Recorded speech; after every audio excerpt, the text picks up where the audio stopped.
হচ্ছে আমলের উৎসব, সেটা হলো এই জিলহজ মাসের প্রথম 10 দিন। এই জিলহজ মাসের প্রথম 10 দিন সম্পর্কে আল্লাহ পাক সূরা ফজরের মধ্যে শপথ করেছেন, ওয়াল ফাজরি, ফজরের কসম, ওয়া লায়ালিন আশর, এবং এই 10 রাতের কসম। এই 10 রাত বলতে এখানে জিলহজ মাসের এই 10 দিন এবং 10 রাতকে বোঝানো হয়। এর ফজিলত সম্পর্কে নবী সাল্লাল্লাহু আলাইহি ওয়াসাল্লাম একটা হাদিসে বলছেন, সহিহ বুখারী হাদিস, ইবনে আব্বাস রাদিয়াল্লাহু আনহুমা থেকে বর্ণিত, নবী করিম সাল্লাল্লাহু আলাইহি ওয়াসাল্লাম বলেছেন যে মা মিন আইয়ামিন আমালু সালিহু ফীহিন্না আহাব্বু ইলাল্লাহ মিন হাযিহিল আইয়ামিল আশর। আল্লাহ পাকের কাছে এই 10 দিন অর্থাৎ জিলহজ মাসের প্রথম 10 দিনের নেক আমল যত বেশি প্রিয়, আল্লাহর কাছে জিলহজ মাসের প্রথম 10 দিনের নেক আমল যত বেশি প্রিয়, অন্য কোনো আমল এত বেশি প্রিয় না। অন্য কোনো আমল, এটা বুঝতে গিয়ে সাহাবায়ে কেরাম প্রশ্ন করছেন, ক্বালু, তারা বলছেন, ইয়া রাসূলুল্লাহ, হে আল্লাহর রাসূল, বলুন সাল্লাল্লাহু আলাইহি ওয়াসাল্লাম, ওয়ালাল জিহাদু ফি সাবিলিল্লাহ, আল্লাহর পথের জিহাদও কি নয়? আমরা তো জানি ইসলামের সর্বোচ্চ চূড়া হচ্ছে আল্লাহর পথের জিহাদ। তো নবী সাল্লাল্লাহু আলাইহি ওয়াসাল্লাম বলছেন, ওয়ালাল জিহাদু ফি সাবিলিল্লাহ, আল্লাহর পথের জিহাদও নয়, আল্লাহর পথের জিহাদও নয়, ইল্লা, তবে ওই ব্যক্তির কথা ভিন্ন, রাজুলুন খরাজা বিনাফসিহি ওয়া মালিহি ফালাম ইয়ারজি' মিন যালিকা বিশাই, কোন একজন ব্যক্তি যে তার জান এবং তার মাল নিয়ে আল্লাহর পথে বেরিয়ে গেছে, তারপরে কোনো কিছু নিয়ে সে ফিরে আসতে পারে নাই, মানে সে শহীদ হয়ে গেছে, এই ব্যক্তির কথা ভিন্ন।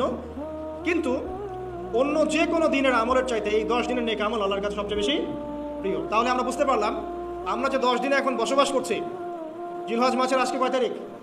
1 তারিখ। এই যে আল্লাহ পাক নিয়ামতের সাথে আমাদেরকে বাঁচিয়ে রেখেছেন, এই 10 দিন আমল করার সুযোগ দিয়েছেন, এই কৃতজ্ঞতা স্বীকার করে আমরা কিন্তু শেষ করতে পারবো না। পারবো না। প্রশ্ন হচ্ছে যে এই 10টা দিন আমরা কিভাবে কাজে লাগাতে পারি। আমি সেদিকেই যাবো ইনশাআল্লাহ। তার আগে এই দিনগুলো সম্পর্কে আর কয়েকটা ফজিলতের হাদিস শুনিয়ে দিচ্ছি। তিরমিজি, ইবনে মাজাহ, মিশকাতের 128 পৃষ্ঠা একটা হাদিস এসেছে, আবু হুরায়রা রাদিয়াল্লাহু আনহু থেকে বর্ণিত, নবী করিম সাল্লাল্লাহু আলাইহি ওয়াসাল্লাম বলেছেন যে দিনসমূহের মধ্যে এমন কোনো দিন নাই, আল্লাহর দিনগুলোর মধ্যে এমন কোনো দিন নাই যেদিন ইবাদত করা আল্লাহর কাছে জিলহজের 10 দিনের ইবাদতের চেয়ে বেশি প্রিয়। কথা বুঝতে পারছেন? এরপরে নবী সাল্লাল্লাহু আলাইহি ওয়াসাল্লাম বলছেন, ইয়াদুলু সিয়ামু কুল্লি সিয়ামিন মিনহা বিসিয়ামি সানাতিন, এই 10 দিনের একটা সিয়াম বা একটা রোজা 1 বছর রোজা রাখার সমান। এই 10 দিনের একটা রোজা 1 বছর রোজা রাখার সমান। ওয়া কিয়ামু কুল্লি লাইলাতিন ফিহা বিকিয়ামি লাইলাতুল কদর, এবং এই 10 রাতের এক রাতের কিয়াম লাইলাতুল কদরের কিয়ামের সমান।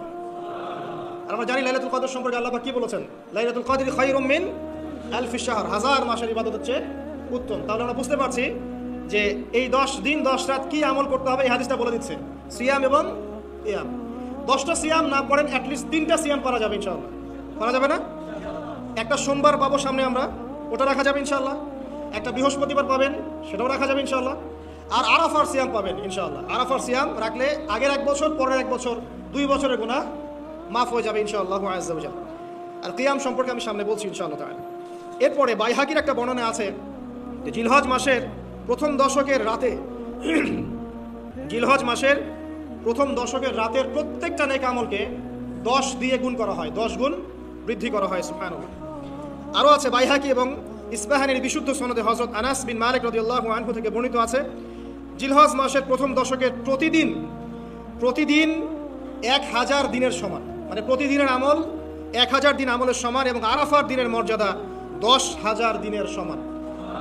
আরাফার দিন যে ব্যক্তি ইবাদত করবে ইনশাআল্লাহ তাআলা, সে 10,000 দিন ইবাদতের নেকি পাবে ইনশাআল্লাহ আযজা ওয়া জাল্লা।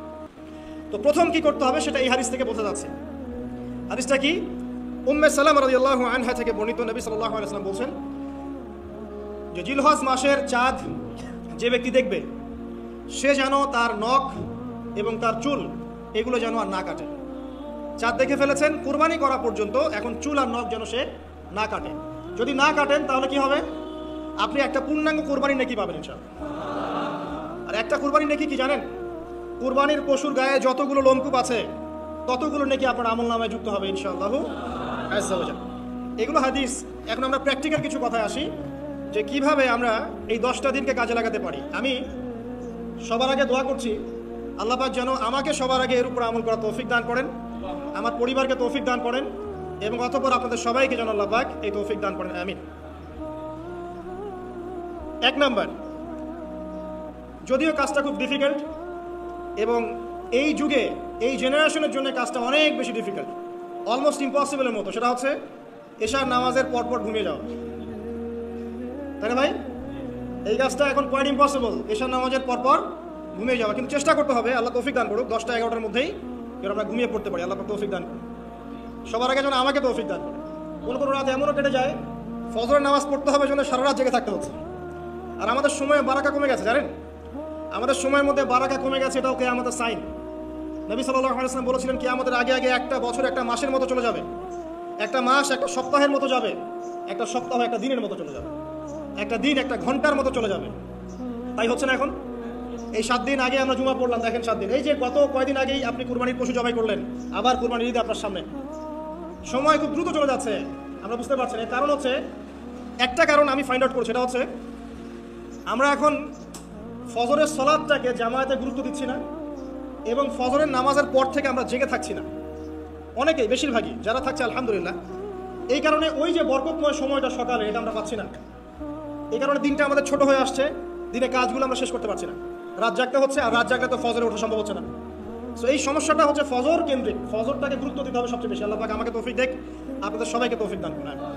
এই 10টা দিন আমরা প্র্যাকটিস করবো ইনশাআল্লাহ।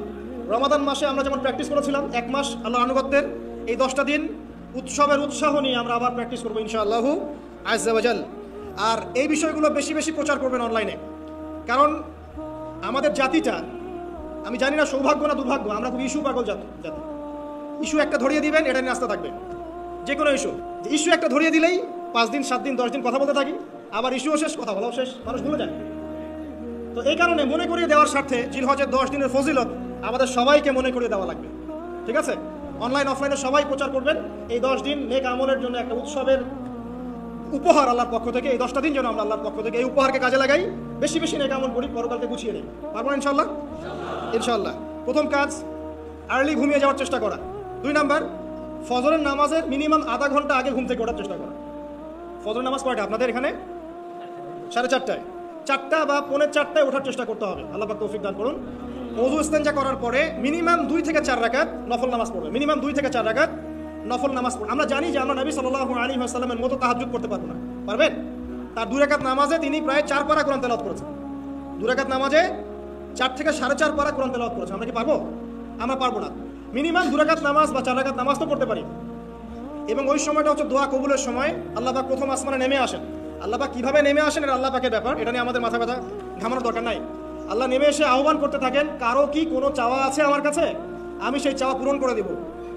কেউ কি অসুস্থ আছো, আমাকে ডাকলে আমি শেফা দিয়ে দিব। কেউ কি আমার কাছে ক্ষমা চাইবে, আমি ক্ষমা করে দেব। কেউ কি আমাকে ডাকবে, আমি তার ডাকে সাড়া দেবো। এভাবে ফজর পর্যন্ত আল্লাহ পাক আহ্বান করতে থাকেন, কিন্তু আমরা আসলে ঘুমিয়ে থাকি।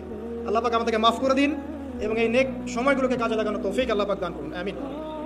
এরপর আমরা চলে আসবো ইনশাআল্লাহ ফজর জামাতে। এবং নামাজের বাহ্যিক মাসআলাগুলোকে নিয়ে বেশি বাড়াবাড়ি করবেন না, অভ্যন্তরীণ বিষয় নিয়ে ফোকাস করেন। বাহ্যিক মাসআলা নিয়ে আমরা যথেষ্ট বাড়াবাড়ি করেছি। অভ্যন্তরীণ যে বিষয়টা আছে, নামাজের আধ্যাত্মিকত্ব, নামাজের রুহানিয়াত, নামাজের মাআরিফাত, আল্লাহকে পাওয়া, নামাজের আত্মশুদ্ধি, ইহসান, এটা নিয়ে বেশি ফোকাস করেন। আমরা তর্ক করি হাত বাঁধা নিয়ে, তাই না? হাত বাঁধা নিয়ে, রফুল ইয়াদাইন নিয়ে, আমিন নিয়ে, এগুলো নিয়ে আমরা তর্ক করি। কয়জন তর্ক করেছি যে নামাজে কতটুকু মনোযোগ থাকলো তাই নিয়ে? কোনটা বেশি ইম্পর্টেন্ট? নামাজ যদি মনোযোগী না থাকে, আমার হাত বাঁধা দিয়ে আল্লাহ পাক যা আসে নাকি? একটা বাহ্যিক আমল করেছে, আল্লাহ পাক নেকি দিবেন, ঠিক আছে ইনশাআল্লাহ। নামাজের ইহসানটা সবচেয়ে বেশি গুরুত্বপূর্ণ নয় কি? ফাওয়াইলুল লিল মুসাল্লিন আল্লাযীনা হুম আন সালাতিহিম সাহুন, যারা নামাজ সম্পর্কে উদাসীন। তো নামাজে দাঁড়িয়ে যদি আমি সারা দুনিয়ার বিষয় চিন্তা করতে শুরু করি, তাহলে আমার হাত কোথায় বাঁধলাম এটাকে আল্লাহ পাক দেখবেন? আল্লাহ পাক আমাদেরকে বোঝার তৌফিক দান করছে। মূল বিষয় কোনটা সেটা নিয়ে ফোকাস করি। আমরা মুসলিমরা জাতি হিসাবে এখন মূল বিষয়গুলোকে বাদ দিয়ে গৌণ বিষয় নিয়ে বেশি ফোকাস করি। এটা আমাদের অধঃপতনের অন্যতম একটা কারণ। আল্লাহ পাক আমাদেরকে বোঝার তৌফিক দান করুন, আমিন। জামাতে নামাজ পড়ার পরে আপনারা চলে যাবেন না হুট করে, এখানে বসে থাকবেন। বসে বসে তাসবিহ তাহলিল করবেন, জিকির আজকার করবেন। খুব কমন তাসবিহ আছে কিছু, আয়াতুল কুরসি পড়বেন একবার, সূরা ফালাক, ইখলাস, নাস 3 বার করে পড়বেন। তারপরে আল্লাহুম্মা আনতাস সালাম ওয়া মিনকাস সালাম তাবারাকতা ইয়া যাল জালালি ওয়াল ইকরাম পড়বেন। আল্লাহুম্মা আইনি আলা যিকরিক ওয়া শুকরিকা ওয়া হুসনি ইবাদাতিক পড়বেন। আল্লাহুম্মা ইন্না নাসআলুকা ইলমান নাফিআন ওয়া আমালান মুতাকাব্বালান ওয়া রিজকান তাইয়্যিবা, এটা পড়বেন। দরুদ শরীফ পড়বেন 10 বার। তারপরে পড়বেন রাদিতু বিল্লাহি রাব্বান ওয়া বিল ইসলামি দীনান ওয়া বি মুহাম্মাদিন নাবিয়্যা 3 বার। হাসবিয়াল্লাহু লা ইলাহা ইল্লা হু আলাইহি তাওয়াক্কালতু ওয়া হুয়া রাব্বুল আরশিল আযীম 7 বার। সুবহানাল্লাহি ওয়া বিহামদিহি আদাদা খালকিহি ওয়া রিদা নাফসিহি ওয়া জিনাতা আরশিহি ওয়া মিদাদা কালিমাতিহি 3 বার। তারপরে আর অনেক আছে, বলতে গেলে আসলে সময় শেষ হয়ে যাবে। আমি একটা বইয়ের নাম বলে দিই, এই বইয়ের মধ্যে সব পাবেন, ঠিক আছে? বইটার নাম হচ্ছে হিসনুল মুসলিম। কি নাম? হিসনুল মুসলিম। অ্যাপসও আছে, পকেটে অ্যাপস রাখতে পারেন, পকেট সাইজ বই পাওয়া যায়, পকেটে রাখতে পারেন, নামাজের পরে খুলে খুলে পড়বেন। এগুলো করতে কি আপনাকে কেউ বাধা দিবে? এগুলো করলে কি আপনি সন্ত্রাসী হয়ে যাবেন, মৌলবাদী হয়ে যাবেন, জঙ্গি হয়ে যাবেন? এই আমলগুলো করবেন, ছাড়বেন না, ঠিক আছে? আমল ছাড়বেন না। আমল সেই জিন্দেহি বানতা, একটা কথা আছে, আমল দিয়েই জীবন গঠিত হয়, জীবন গড়ে। আল্লাহ পাক তৌফিক এনায়েত করুন। আরেকটা কথা বলি, ফজর নামাজের পরে চেষ্টা করেন আধা ঘন্টা থেকে 1 ঘন্টা কোরআন তেলাওয়াত করার জন্য। পারা যাবে ভাই ইনশাআল্লাহ? আবার বলছি, প্রত্যেক হরফে 10 নেকি পাবেন ইনশাআল্লাহ। কোরআন তেলাওয়াত করলে, অর্থ না বুঝেও যদি তেলাওয়াত করেন, প্রত্যেক হরফে 10 নেকি পাবেন ইনশাআল্লাহ। কিন্তু অর্থ না বুঝলে কোরআনের হক আদায় হয় না। আবারও বলছি, আমি যা বলেছি সেটা বলতে আমি দ্বিধা করছি না। আমি বলছি, কোরআন তেলাওয়াত করলে প্রত্যেক হরফে আপনি 10 নেকি করে পাবেন। বোঝেন আর নাই বোঝেন, তাফসীর বোঝেন আর নাই বোঝেন, অর্থ বোঝেন আর নাই বোঝেন, প্রত্যেক হরফে কি পাবেন? 10 নেকি পাবেন। কিন্তু অর্থ না বুঝলে, অনুধাবন না করলে কোরআন নাজিলের মূল হক আদায় হবে না। কোরআন নাজিল হয়েছে তাদাব্বুরের জন্য, গবেষণার জন্য, কোরআন কেন্দ্রিক জীবন গড়ার জন্য। যদি অর্থ না বোঝেন, কেমন করে জীবন করবেন? আর যতটুকু বুঝবো আলহামদুলিল্লাহ, যেটা বুঝবো না ওলামায়ে কেরামের কাছে যাবো, জিজ্ঞাসা করবো, জেনে নিবো। সিম্পল। আমি তো সব বুঝবো না, বুঝবো? আমি তো সব বুঝতে পারবো না। যেটা বুঝবো না আলেমদের কাছে জিজ্ঞাসা করে নেবো। কোরআন তেলাওয়াত করুন। এরপর চলে আসেন, যদি পসিবল হয়, ফজরের পর জিকির আজকার করার পর তিলাওয়াত করলেন, এরপর চলে গেলেন, যাওয়ার আগে, মসজিদ থেকে যাওয়ার আগে আপনি অন্তত 2টা রাকাত এই ইশরাকের নামাজ পড়ুন। কিসের নামাজ? ইশরাক।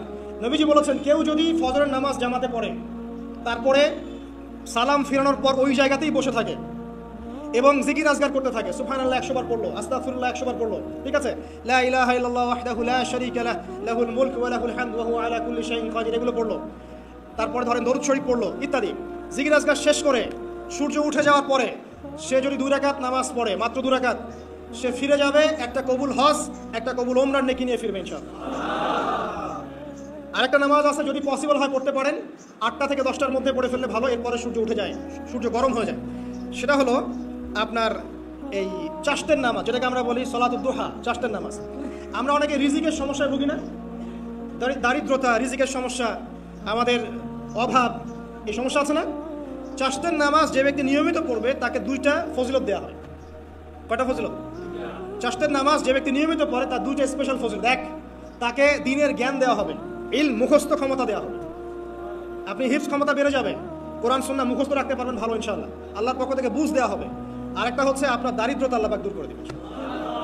এগুলো পরীক্ষিত আমল ভাই, এগুলো গাল গল্প বলছি না, এগুলো পরীক্ষিত। আরেকটা আছে, সূরা ওয়াকিয়া রাতে তেলাওয়াত করেন, সূরা ইযা ওয়াকাআতিল ওয়াকিয়া লাইসা লিওয়াকাআতিহা কাযিবা, এই সূরাটা আপনি তেলাওয়াত করেন, দেখবেন দারিদ্রতা চলে যাবে ইনশাআল্লাহ আযজা ওয়া জাল্লা, চলে যাবে ইনশাআল্লাহ। এবার আসুন, কোরআন তেলাওয়াত নিয়ে 2টা কথা বলে দেই। কিছু কিছু সূরার কিছু কিছু অংশ মুখস্থ করে ফেলার চেষ্টা করেন। প্রত্যেক দিন এই অংশটুকু আপনি নিজে তেলাওয়াত করবেন।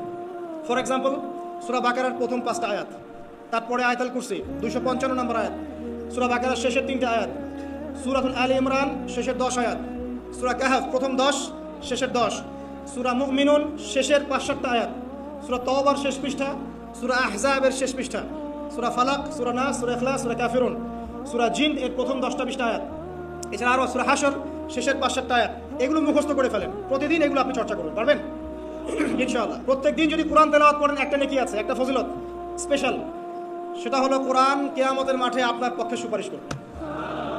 আর কোরআন যার পক্ষে সুপারিশ করবে ইনশাআল্লাহ তাআলা সে জান্নাতে চলে যাবেই ইনশাআল্লাহ। আর কোরআন যার বিপক্ষে সুপারিশ করবে তার কি জান্নাতে যাওয়ার কোনো সুযোগ আছে ভাই? আল্লাহ বোঝার তৌফিক দেখ, আমিন। চাষ্টের পরে বাকি যে নামাজগুলো আছে, যোহর, আসর, মাগরিব, এশা, এগুলো আমরা জামাতে আদায় করার চেষ্টা করবো ইনশাআল্লাহ আযজা ওয়া জাল্লা। আল্লাহ পাক আমাদের সবাইকে তৌফিক দান করুন। আজকে জুমার নামাজে আমরা যেমন সবাই এসেছি, একইভাবে যেন আসর, মাগরিব, এশাতেও সবাই আসতে পারি, এই নিয়াত আমরা পাকাপোক্ত করি। যদি জামাত না পান, ঘুমিয়ে থাকেন বা ভুলে যান, যখনই ঘুম থেকে উঠবেন তখনই নামাজ, যখনই ঘুম থেকে উঠবেন তখনই নামাজ। যদি ভুলে যান, মনে হবে তখনই নামাজ। ঘুমিয়েছিলেন, ফজর হয়ে গেছে, 8টা বেজে গেছে, উঠবেন, আগে ফজরের নামাজ কাজা করবেন, তারপরে অন্য কিছু ছাড়ার কোনো অবকাশ নাই। মান তারাকা সালাতান মুতাআম্মিদান ফাকাদ কাফার, আর হাদিসে নবীজি বলেছেন, যে ব্যক্তি নামাজ ইচ্ছাকৃতভাবে, ইচ্ছা করে ছেড়ে দিল, ইচ্ছা হলো পড়লাম, ইচ্ছা হলো পড়লাম না, ফাকাদ কাফার, সে ব্যক্তি কুফরি করবে। বাইনাল আবদি ওয়া বাইনাশ শিরকি ওয়াল কুফরি তারকুস সালাহ, একজন আল্লাহর বান্দা আর একজন মুমিন মুসলিম, এর মধ্যে পার্থক্যই হচ্ছে নামাজ। এমন হাদিস আছে যে প্রচণ্ড রকম জালেম ফেরাউনের মতো শাসক সম্পর্কে সাহাবীরা জিজ্ঞাসা করেছিলেন, যদি এরকম জুলুম হয় ইয়া রাসূলুল্লাহ আমরা কি করব, আমরা কি প্রতিহত করব না? নবীজি বলেছেন ইল্লা মা সাল্লাল্লাহু, না, যতক্ষণ তারা সালাত আদায় করে ততক্ষণ তাদের বিরুদ্ধে যেও না। তার মানে নামাজ নাই, ইসলামের খাতায় নাম নাই। অতএব নামাজ কাজা হয়ে গেল কাজা করবেন, ভুলে গেলেও নামাজ আদায় করবেন। যদি জামাত না পান বাসায় পড়বেন, যদি পসিবল হয় মসজিদে জামাত শেষ হয়ে গেছে বাসায় জামাত করে পড়বেন। নামাজের কোনো মাফ, আল্লাহ পাক তৌফিক দান করুন, আমিন। এরপরে আসেন, দুইটা নামাজ আছে এটা আমরা পড়ি না, বা অনেকে পড়ি অনেকে অবহেলা করি, কিন্তু এটা বড় ফজিলত আছে, বলবো। বেলাল রাদিয়াল্লাহু আনহু নাম শুনেছেন? যখনই নবী সাল্লাল্লাহু আলাইহি ওয়াসাল্লাম জান্নাতে যেতেন, মানে জান্নাত আল্লাহ পাক তাকে দেখাতেন, তখনই তিনি তার বেলাল রাদিয়াল্লাহু আনহুর পায়ের শব্দ শুনতে পারতেন। বেলাল রাদিয়াল্লাহু আনহুর পায়ের শব্দ তিনি শুনতে পারতেন। একজন যোগ্য নেতা যিনি, তিনি তার অনুসারীর পায়ের শব্দও চিনেন। কথা বুঝতে পারছেন? আচ্ছা, গলার ভয়েসও চিনেন। তো বেলাল রাদিয়াল্লাহু আনহুকে তিনি জিজ্ঞাসা করলেন, ইয়া হে বেলাল, তুমি কি এমন আমল করো যার ফলশ্রুতিতে তুমি জান্নাতে আমার সামনে সামনে হাঁটছো? সুবহানাল্লাহ। কোন বেলাল? যিনি একজন কৃতদাস ছিলেন, নিগ্রো, কালো, দেখতে হয়তো আপনার আমার মতো সুন্দর না, তাই না? আফ্রিকান মানুষ, যাকে ওই যে রোদের মধ্যে শুয়ে পিটানো হয়েছিল, হয়নি? সেই বেলাল রাদিয়াল্লাহু আনহু, সুবহানাল্লাহ। তখন তিনি বলছেন, ইয়া রাসূলুল্লাহ, আমি তো এমন কোনো আমল করি না, আপনারা যা করেন তাই করি, তবে যখনই আমার অজু ছুটে যায়, অজু ভেঙে যায়, আমি তখনই অজু করি, আর সেই অজু দিয়ে আমি 2 রাকাত নামাজ পড়ি। এই নামাজটাকে কি বলে? তাহিয়াতুল ওযু। এই তাহিয়াতুল ওযুটা আমরা আদায় করার চেষ্টা করবো, আল্লাহ পাক তৌফিক দান করুন। আর কাছে তাহিয়াতুল মসজিদ, দেখবেন অনেকেই মসজিদে আসি আমরা ধাপ করে বসে পড়ি, তাই না? আসলে কিন্তু মসজিদে এসে 2 রাকাত নামাজ পড়ে বসা সুন্নাত। মসজিদে একটা হক আছে, মসজিদে আসলেন 2 রাকাত নামাজ পড়লেন, সংক্ষিপ্ত আকারে পড়লেন, পড়ে বসবেন, এটা করা উচিত। আল্লাহ পাক তৌফিক এনায়েত করুন, আমিন। এরপরে আসেন, এই 10 দিন কি করবো আমরা? এগুলোর পাশাপাশি বেশি বেশি তাকবীর দিবেন। তাকবীর মানে আল্লাহু আকবার, আল্লাহু আকবার, লা ইলাহা ইল্লাল্লাহ, আল্লাহু আকবার, আল্লাহু আকবার, ওয়ালিল্লাহিল হামদ। সাহাবীদের মধ্যে আবু হুরায়রা রাদিয়াল্লাহু আনহু, আব্দুল্লাহ ইবনে আব্বাস, আব্দুল্লাহ বিন ওমর, এই বিখ্যাত সাহাবীরা যখন এই 10 দিনে উপস্থিত হতেন, তারা বাজারে গেলেও তারা বাজারে গিয়ে তাকবীর দিতেন জোরে জোরে। অন্য সবাই শুনে সবাই তাকবীর দিত, তাহলে সমস্বরে তাকবীর হতো। এই সুন্নাহটা চালু করা যেতে পারে। আল্লাহ পাক আমাদের সবাইকে তাকবীর দেওয়ার তৌফিক দান করুন, আমিন। এরপর এই 10 দিন আমরা বেশি বেশি যে কাজটা করার চেষ্টা করবো সেটা হলো তওবা। বেশি থেকে বেশি তওবা করার চেষ্টা করা উচিত। আর তওবা মানে শুধু আস্তাগফিরুল্লাহ ওয়া আতুবু ইলাইহি পড়া নয়। তওবার দুটো ভাগ আছে। কবিরা গুনার জন্য একরকম তওবা, আর সগীরা গুনাহ এমনি এমনি মাফ হয়ে যায়। সগীরা গুনার জন্য একটা সগীরা গুনাহ হয়েছে, আপনি একটা ভালো কাজ করলেন, আগের গুনাহ মাফ। একটা গুনাহ হয়েছে, আপনি ওযু করলেন, চোখের হাতের সব গুনাহ মাফ। একটা গুনাহ হয়েছে, আপনি সদকা করলেন, গুনাহ মাফ। মানে গুনাহ মাফের অনেক সুযোগ আছে, কিন্তু কবিরা গুনাহ মাফের শর্ত আছে। শর্ত কি? 1 নাম্বার, পাক্কা নিয়াত করা যে আর কোনোদিন এই কাজটা করবো না ইনশাআল্লাহ। 2 নাম্বার, ইচ্ছা করে ওই পাপে আর লিপ্ত না হওয়া। এবং 3 নাম্বার, নিজে এই পাপের জন্য কান্নাকাটি করা, অনুতপ্ত থাকা, তাহলে ইনশাআল্লাহ মাফ হয়ে যাবে। আরেকটা শর্ত আছে, যদি পাপটা অন্য কারোর সাথে সম্পৃক্ত হয়, যেমন ধরেন কারো টাকা মেরে দিয়েছেন, টাকা শোধ করেন নাই, যেটা আমাদের সমাজে ট্রেডিশন হয়ে গেছে এখন। জমি মেরে দিয়েছেন, শোধ করছেন না, মান সম্মানের হানি করছেন, মিথ্যা অপবাদ দিচ্ছেন, হ্যাঁ, এক কথায় মানুষের সাথে সম্পৃক্ত হক, মানুষের ক্ষতি করেছেন আপনি, তখন কি করতে হবে? তখন ওই মানুষের কাছে গিয়ে ক্ষমা নিতে হবে। খুব ডিফিকাল্ট, এবং এটার জন্য একটা বড় মনের দরকার আছে, মনের স্বচ্ছতার দরকার আছে। ভাই, আমি তোমার টাকা ধার নিয়েছিলাম, দেই নাই, এই নাও টাকা, শোধ করে দিলাম। ভাই, আমি তোমাকে ভালো মন্দ বলেছিলাম, তোমার গীবত করেছি, আল্লাহ তোমাকে মাফ করে দেয়, তুমি আমাকে মাফ করে দাও। খুব ডিফিকাল্ট এগুলো করতে হলে বড় মন লাগবে। আর যদি এগুলো আমরা না করতে পারি তাহলে সমস্যা আছে। কিয়ামতের মাঠে আল্লাহ পাক ধরবেন, এবং যারা হকগ্রস্ত এদেরকে দাঁড় করাবেন। কিয়ামতের মাঠে নিজের নেকি তাকে দিয়ে ঋণ শোধ করতে হবে, অথবা তার গুনাহ নিজের আমল নামে নিয়ে ঋণ শোধ করতে হবে। কোনটা বেটার বলেন? দুনিয়াতে ছোট হওয়া না পরকালে ছোট হওয়া? আল্লাহ পাক এরকম কিছু অকেশন সৃষ্টি করে দিয়েছে, এমন কিছু উৎসব আল্লাহ পাক সৃষ্টি করে দিয়েছেন যেখানে মানুষ আমল গুছিয়ে আবারও আল্লাহর পথে ফিরে আসতে পারে। আমার কথা কি বোঝা যাচ্ছে? ঠিক এরকমই একটা উৎসব হচ্ছে, একটা অকেশন হচ্ছে আমলের উৎসব, সেটা হলো এই জিলহজ মাসের প্রথম 10 দিন। এই জিলহজ মাসের প্রথম 10 দিন সম্পর্কে আল্লাহ পাক সূরা ফজরের মধ্যে শপথ করেছেন, ওয়াল ফাজরি, ফজরের কসম, ওয়াল লায়ালিন আশর, এবং এই 10 রাতের কসম। এই 10 রাত বলতে এখানে জিলহজ মাসের এই 10 দিন এবং 10 রাতকে বোঝানো হয়। এর ফজিলত সম্পর্কে নবী সাল্লাল্লাহু আলাইহি ওয়াসাল্লাম একটা হাদিসে বলছেন, সহিহ বুখারী হাদিস, ইবনে আব্বাস রাদিয়াল্লাহু আনহুমা থেকে বর্ণিত, নবী করিম সাল্লাল্লাহু আলাইহি ওয়াসাল্লাম বলেছেন যে মা মিন আইয়ামিন আমালু সালিহু ফীহিন্না আহাব্বু ইলাল্লাহ মিন হাযিহিল আইয়ামিল আশর। আল্লাহ পাকের কাছে এই 10 দিন অর্থাৎ জিলহজ মাসের প্রথম 10 দিনের নেক আমল যত বেশি প্রিয়, আল্লাহর কাছে জিলহজ মাসের প্রথম 10 দিনের নেক আমল যত বেশি প্রিয়, অন্য কোনো আমল এত বেশি প্রিয় না। অন্য কোনো আমল, এটা বুঝতে গিয়ে সাহাবায়ে কেরাম প্রশ্ন করছেন, ক্বালু, তারা বলছেন, ইয়া রাসূলুল্লাহ, হে আল্লাহর রাসূল, বলুন সাল্লাল্লাহু আলাইহি ওয়াসাল্লাম, ওয়ালাল জিহাদু ফি সাবিলিল্লাহ, আল্লাহর পথের জিহাদও কি নয়? আমরা তো জানি ইসলামের সর্বোচ্চ চূড়া হচ্ছে আল্লাহর পথের জিহাদ। তো নবী সাল্লাল্লাহু আলাইহি ওয়াসাল্লাম বলছেন, ওয়ালাল জিহাদু ফি সাবিলিল্লাহ, আল্লাহর পথের জিহাদও নয়, আল্লাহর পথের জিহাদও নয়, ইল্লা, তবে ওই ব্যক্তির কথা ভিন্ন, রাজুলুন খরাজা বিনাফসিহি ওয়া মালিহি ফালাম ইয়ারজি' মিন যালিকা বিশাই, কোন একজন ব্যক্তি যে তার জান এবং তার মাল নিয়ে আল্লাহর পথে বেরিয়ে গেছে, তারপরে কোনো কিছু নিয়ে সে ফিরে আসতে পারে নাই, মানে সে শহীদ হয়ে গেছে, এই ব্যক্তির কথা ভিন্ন। কিন্তু অন্য যে কোনো দিনের আমলের চাইতে এই 10 দিনের নেক আমল আল্লাহর কাছে সবচেয়ে বেশি প্রিয়। তাহলে আমরা বুঝতে পারলাম, আমরা যে 10 দিনে এখন বসবাস করছি, জিলহজ মাসের আজকে কয় তারিখ? 1 তারিখ। এই যে আল্লাহ পাক নিয়ামতের সাথে আমাদেরকে বাঁচিয়ে রেখেছেন, এই 10 দিন আমল করার সুযোগ দিয়েছেন, এই কৃতজ্ঞতা স্বীকার করে আমরা কিন্তু শেষ করতে পারবো না। পারবো না। প্রশ্ন হচ্ছে যে এই 10টা দিন আমরা কিভাবে কাজে লাগাতে পারি। আমি সেদিকেই যাবো ইনশাল্লাহ। তার আগে এই দিনগুলো সম্পর্কে আর কয়েকটা ফজিলতের হাদিস শুনিয়ে দিচ্ছি। তিরমিজি, ইবনে মাজাহ, মিশকাতের 128 পৃষ্ঠা একটা হাদিস এসেছে, আবু হুরায়রা রাদিয়াল্লাহু আনহু থেকে বর্ণিত, নবী করিম সাল্লাল্লাহু আলাইহি ওয়াসাল্লাম বলেছেন যে দিনসমূহের মধ্যে এমন কোনো দিন নাই, আল্লাহর দিনগুলোর মধ্যে এমন কোনো দিন নাই যেদিন ইবাদত করা আল্লাহর কাছে জিলহজের 10 দিনের ইবাদতের চেয়ে বেশি প্রিয়। কথা বুঝতে পারছেন? এরপরে নবী সাল্লাল্লাহু আলাইহি ওয়াসাল্লাম বলছেন, ইয়াদুলু সিয়ামু কুল্লি সিয়ামিন মিনহা বিসিয়ামি সানাতিন, এই 10 দিনের একটা সিয়াম বা একটা রোজা 1 বছর রোজা রাখার সমান। এই 10 দিনের একটা রোজা 1 বছর রোজা রাখার সমান। ওয়া কিয়ামু কুল্লি লাইলাতিন ফিহা বিকিয়ামি লাইলাতুল কদর, এবং এই 10 রাতের এক রাতের কিয়াম লাইলাতুল কদরের কিয়ামের সমান। আর আমরা জানি লাইলাতুল কদর সম্পর্কে আল্লাহ পাক কি বলেছেন, লাইলাতুল কদরি খায়রুম মিন আলফি শাহর, 1000 মাসের ইবাদতের চেয়ে উত্তম। তাহলে আমরা বুঝতে পারছি যে এই 10 দিন 10 রাত কি আমল করতে হবে, এই হাদিসটা বলে দিচ্ছে, সিয়াম এবং কিয়াম। 10টা সিয়াম না পড়েন, অ্যাটলিস্ট 3টা সিয়াম পারা যাবে ইনশাআল্লাহ। পারা যাবে না? একটা সোমবার পাবো সামনে আমরা, ওটা রাখা যাবে ইনশাআল্লাহ। একটা বৃহস্পতিবার পাবেন, সেটাও রাখা যাবে ইনশাআল্লাহ। আর আরাফার সিয়াম পাবেন ইনশাআল্লাহ। আরাফার সিয়াম রাখলে আগের 1 বছর, পরের 1 বছর, 2 বছরের গুনাহ মাফ হয়ে যাবে ইনশাআল্লাহ আযজা ওয়া জাল্লা। আর কিয়াম সম্পর্কে আমি সামনে বলছি ইনশাআল্লাহ তাআলা। এরপরে বাইহাকির একটা বর্ণনা আছে যে জিলহজ মাসের প্রথম দশকের রাতে, জিলহজ মাসের প্রথম দশকের রাতের প্রত্যেকটা নেক আমলকে 10 দিয়ে গুণ করা হয়, 10 গুণ বৃদ্ধি করা হয়, সুবহানাল্লাহ। আরও আছে বাইহাকি এবং ইসবাহানির বিশুদ্ধ সনদে হযরত আনাস বিন মালিক রাদিয়াল্লাহু আনহু থেকে বর্ণিত আছে, জিলহজ মাসের প্রথম দশকের প্রতিদিন 1000 দিনের সমান, মানে প্রতিদিনের আমল 1000 দিন আমলের সমান, এবং আরাফার দিনের মর্যাদা 10,000 দিনের সমান। আরাফার দিন যে ব্যক্তি ইবাদত করবে ইনশাআল্লাহ তাআলা, সে 10,000 দিন ইবাদতের নেকি পাবে ইনশাআল্লাহ আযজা ওয়া জাল্লা। তো প্রথম কি করতে হবে সেটা এই হাদিস থেকে বোঝা যাচ্ছে। হাদিসটা কি? উম্মে সালামা রাদিয়াল্লাহু আনহা থেকে বর্ণিত, নবী সাল্লাল্লাহু আলাইহি ওয়াসাল্লাম বলছেন যে জিলহজ মাসের চাঁদ যে ব্যক্তি দেখবে, সে যেন তার নখ এবং তার চুল এগুলো যেন আর না কাটে।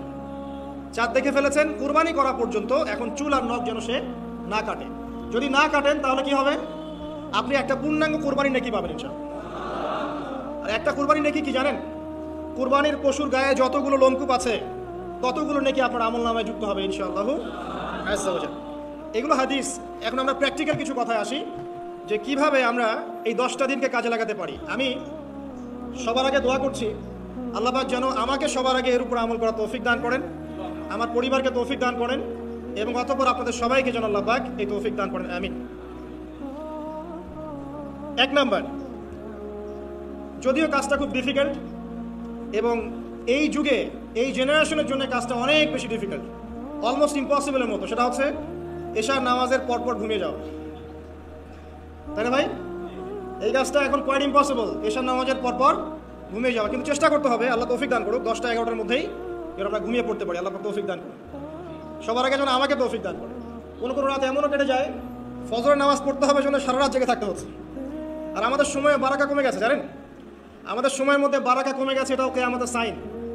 নবী সাল্লাল্লাহু আলাইহি ওয়াসাল্লাম বলেছিলেন কিয়ামতের আগে একটা বছর একটা মাসের মতো চলে যাবে, একটা মাস একটা সপ্তাহের মতো যাবে, একটা সপ্তাহ একটা দিনের মতো চলে যাবে, একটা দিন একটা ঘন্টার মতো চলে যাবে। তাই হচ্ছে না এখন? এই 7 দিন আগে আমরা জুমা পড়লাম, দেখেন 7 দিন, এই যে গত কয়দিন আগেই আপনি কুরবানির পশু জবাই করলেন, আবার কুরবানির ঈদ আপনার সামনে, সময় খুব দ্রুত চলে যাচ্ছে, আমরা বুঝতে পারছেন। এর কারণ হচ্ছে, একটা কারণ আমি ফাইন্ড আউট করেছি, সেটা হচ্ছে আমরা এখন ফজরের সালাতটাকে জামায়াতে গুরুত্ব দিচ্ছি না, এবং ফজরের নামাজের পর থেকে আমরা জেগে থাকছি না, অনেকেই, বেশিরভাগই যারা থাকছে আলহামদুলিল্লাহ। এই কারণে ওই যে বরকতময় সময়টা সকালে, এটা আমরা পাচ্ছি না। এই কারণে দিনটা আমাদের ছোট হয়ে আসছে, দিনে কাজগুলো আমরা শেষ করতে পারছি না, রাত জাগতে হচ্ছে, আর রাত জাগলে তো ফজরে ওঠা সম্ভব হচ্ছে না। তো এই সমস্যাটা হচ্ছে ফজর কেন্দ্রিক, ফজরটাকে গুরুত্ব দিতে হবে সবচেয়ে বেশি। আল্লাহ পাক আমাকে তৌফিক দেখ, আপনাদের সবাইকে তৌফিক দান করুন। এই 10টা দিন আমরা প্র্যাকটিস করবো ইনশাআল্লাহ। রমাদান মাসে আমরা যেমন প্র্যাকটিস করেছিলাম 1 মাস আল্লাহর আনুগত্যের, এই 10টা দিন উৎসবের উৎসাহ নিয়ে আমরা আবার প্র্যাকটিস করবো ইনশাআল্লাহু আজ্জা ওয়া জাল। আর এই বিষয়গুলো বেশি বেশি প্রচার করবেন অনলাইনে, কারণ আমাদের জাতিটা, আমি জানি না সৌভাগ্য না দুর্ভাগ্য, আমরা খুব ইস্যু পাগল জাতি। ইস্যু একটা ধরিয়ে দিবেন, এটা নিয়ে আসতে থাকবেন, যে কোনো ইস্যু একটা ধরিয়ে দিলেই 5 দিন 7 দিন 10 দিন কথা বলতে থাকি, আবার ইস্যুও শেষ, কথা বলাও শেষ, মানুষ ভুলে যায়। তো এই কারণে মনে করিয়ে দেওয়ার স্বার্থে জিলহজের 10 দিনের ফজিলত আমাদের সবাইকে মনে করিয়ে দেওয়া লাগবে, ঠিক আছে? অনলাইন অফলাইনে সবাই প্রচার করবেন, এই 10 দিন নেক আমলের জন্য একটা উৎসবের উপহার আল্লাহর পক্ষ থেকে। এই 10টা দিন যেন আমরা আল্লাহর পক্ষ থেকে এই উপহারকে কাজে লাগাই, বেশি বেশি নেক আমল করি, পরকালকে গুছিয়ে নিই, পারবো না ইনশাআল্লাহ? ইনশাআল্লাহ। প্রথম কাজ, আর্লি ঘুমিয়ে যাওয়ার চেষ্টা করা। 2 নাম্বার, ফজরের নামাজের মিনিমাম আধা ঘন্টা আগে ঘুম থেকে ওঠার চেষ্টা করা। ফজরের নামাজ কয়টা আপনাদের এখানে? 4:30টায়, 4টা বা 3:45টায় ওঠার চেষ্টা করতে হবে। আল্লাহ পাক তৌফিক দান করুন। ওযু ইস্তেনজা করার পরে মিনিমাম 2 থেকে 4 রাকাত নফল নামাজ পড়বে, মিনিমাম 2 থেকে 4 রাকাত নফল নামাজ পড়বে। আমরা জানি যে আমরা নবী সাল্লাল্লাহু আলাইহি ওয়াসাল্লামের মতো তাহাজ্জুদ করতে পারবো না, পারবেন? তার 2 রাকাত নামাজে তিনি প্রায় 4 পারা কোরআন তেলাওয়াত করেছেন। 2 রাকাত নামাজে 4 থেকে 4.5 পারা কোরআন তেলাওয়াত করেছেন। আমরা কি পারবো? আমরা পারবো না। মিনিমাম 2 রাকাত নামাজ বা 4 রাকাত নামাজ তো পড়তে পারি। এবং ওই সময়টা হচ্ছে দোয়া কবুলের সময়। আল্লাহ পাক প্রথম আসমানে নেমে আসেন। আল্লাহ পাক কীভাবে নেমে আসেন এটা আল্লাহ পাকের ব্যাপার, এটা নিয়ে আমাদের মাথা ব্যথা ঘামানোর দরকার নাই। আল্লাহ নেমে এসে আহ্বান করতে থাকেন, কারো কি কোনো চাওয়া আছে আমার কাছে, আমি সেই চাওয়া পূরণ করে দিব। কেউ কি অসুস্থ আছো, আমাকে ডাকলে আমি শেফা দিয়ে দিব। কেউ কি আমার কাছে ক্ষমা চাইবে, আমি ক্ষমা করে দেব। কেউ কি আমাকে ডাকবে, আমি তার ডাকে সাড়া দেবো। এভাবে ফজর পর্যন্ত আল্লাহ পাক আহ্বান করতে থাকেন, কিন্তু আমরা আসলে ঘুমিয়ে থাকি। আল্লাহ পাক আমাদেরকে মাফ করে দিন এবং এই নেক সময়গুলোকে কাজে লাগানো তৌফিক আল্লাহ পাক দান করুন, আমিন। আসসালামু আলাইকুম। ভিডিওটা যদি ভালো লাগে তাহলে ভিডিওতে একটা লাইক, কমেন্ট, শেয়ার এবং নতুন দর্শক হয়ে থাকলে অবশ্যই চ্যানেলটা সাবস্ক্রাইব করবেন। ধন্যবাদ।